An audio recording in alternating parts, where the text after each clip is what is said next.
Hello mga sisis! Nandito tayo ngayon sa Hiraya Cafe dito sa San Isidro, La Paz, Tarlac. So ayan nga pala ang kanilang menu. Ayan, napakaraming mga pagpipilian. And syempre kasama natin si Sir. Ayan. And today nga mga sisi, titikman natin ang kanilang signature coffee at ang kanilang Oreo matcha. Ayan.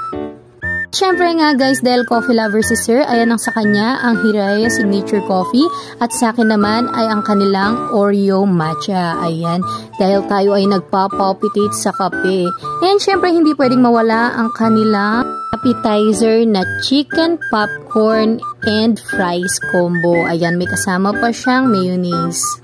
Today nga guys ay titikman natin ang kanilang creamy shrimp pasta. And ito nga pala ang mga in-order namin. Talaga namang napakasarap at napakamura dito, kaya ano pa nang hinihintay nyo? Punta na kayo dito sa La Paz.